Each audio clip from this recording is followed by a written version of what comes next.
السلام علیکم دوستو، عربوں کا ایک مشہور بت جو صفا مروہ پہاڑیوں پر پوجا جاتا تھا، یہ وہ بت تھے جسے لوگوں نے اپنے ہاتھوں سے نہیں تراشے تھے، بلکہ یہ جیتے جاگتے حقیقی انسان تھے۔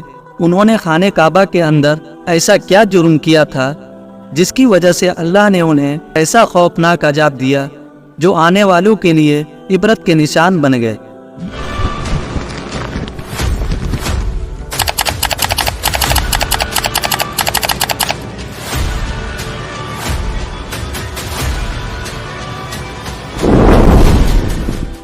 جب سے خانہ کعبہ تعمیر ہوا تب سے لے کر اب تک جس نے بھی بیت اللہ کی بے حرمتی کی یا بے حرمتی کرنے کی کوشش کی تو اللہ نے ان کا وہ حشر کیا کہ رہتی دنیا تک عبرت کا نشان بن کر رہ گئے، پھر چاہے وہ دنیا کا طاقتور بادشاہ ابرہہ اور اس کے ہاتھیوں کا لشکر ہی کیوں نہ ہو۔ اس کے علاوہ تاریخ میں کئی ایسے واقعات ملتے ہیں کہ جنہوں نے کعبہ شریف کی بے حرمتی کی اور ان کو اللہ نے دردناک عذاب دے کر تباہ کر دیا۔ اس کی ایک مثال اساف و نائلہ ہے۔ اساف بن یالہ اور نائلہ بنت جید دراصل قبیلہ بنی جرہم کے ایک مرد و جن تھے۔ نائلہ ایک خوبصورت اور حسین لڑکی تھی جو اپنے قبیلہ میں یمن کے کسی علاقے میں رہا کرتی تھی۔ یہ خوبصورت حسینہ قبیلہ بنی جرہم میں اپنے حسن کی نمائش کیا کرتی تھی۔ وہ فحش لباس پہن کر گھر سے نکلتی تھی اور قبیلے کے نوجوان اس کے پیچھے پیچھے چلتے تھے۔ ہر کوئی اس سے تعلقات کا خواہش مند تھا۔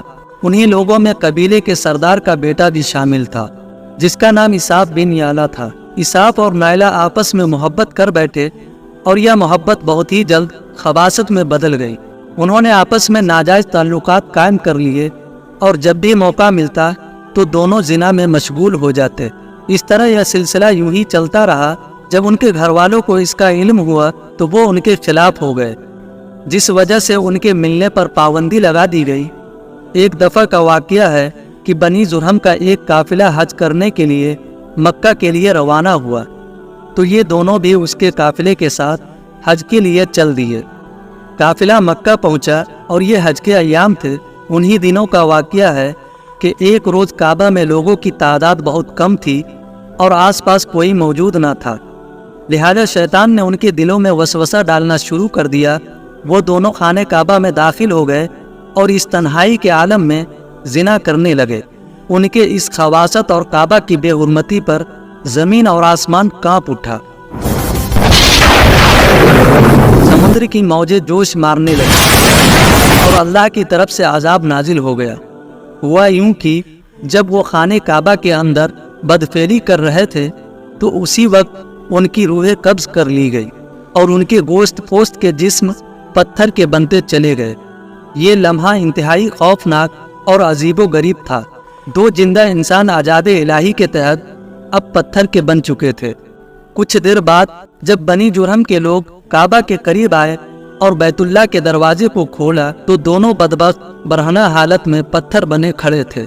وہ یہ سمجھ گئے کہ یہ خبیث اللہ کے مقدس گھر میں کس جرم کا ارتکاب کر رہے تھے۔ لوگوں نے دونوں کے مجسموں کو اٹھایا اور باہر لا کر زمین میں گاڑ کر انہیں کھڑا کر دیا تاکہ یہ لوگوں کے لیے عبرت کا نشان بنا رہے۔ کچھ دن گزرنے کے بعد مکہ کے لوگوں نے اساف کے بت کو اٹھا کر کوہ صفا کے مقام پر رکھ دیا اور نائلہ کے بت کو اٹھا کر کوہ مروہ کے مقام پر رکھ دیا۔ صفا اور مروہ دراصل دو پہاڑی ہے جو حرم کعبہ کے بالکل قریب ہی ہے۔ انہی دو پہاڑیوں پر چڑھ کر اور چکر لگا کر بی بی ہاجرہ علیہ السلام نے اس وقت پانی کی تلاش کی تھی جب حضرت اسماعیل علیہ السلام شیر خوار بچے تھے اور پیاس کی شدت سے بے قرار ہو گئے تھے۔ اس لیے زمانہ قدیم سے یہ دونوں پہاڑیاں بہت مقدس مانی جاتی تھی اور حاجی ان پر چڑھ کر بڑے احترام اور جذبہ عقیدت کے ساتھ طواف کیا کرتے تھے۔ جب اساف اور نائلہ کے بت کو صفا اور مروہ پر رکھا گیا تو ان کی سزا یہ تجویز کی گئی کہ جو شخص بھی صفا اور مروہ پر جائے ان دونوں بتوں کو ایک ایک جوتا مارے۔ ایک دو نسلوں تک تو یہ عمل جاری رہا، پھر لوگوں نے انہیں جوتوں کے بجائے تھپڑ مارنا شروع کر دیا اور کچھ نسلوں بعد لوگ انہیں صرف ہاتھ لگایا کرتے تھے۔ اس طرح وقت گزرنے کے ساتھ لوگوں نے ان سے عبرت حاصل کرنا کم اور ان کی تعظیم زیادہ کرنے لگے۔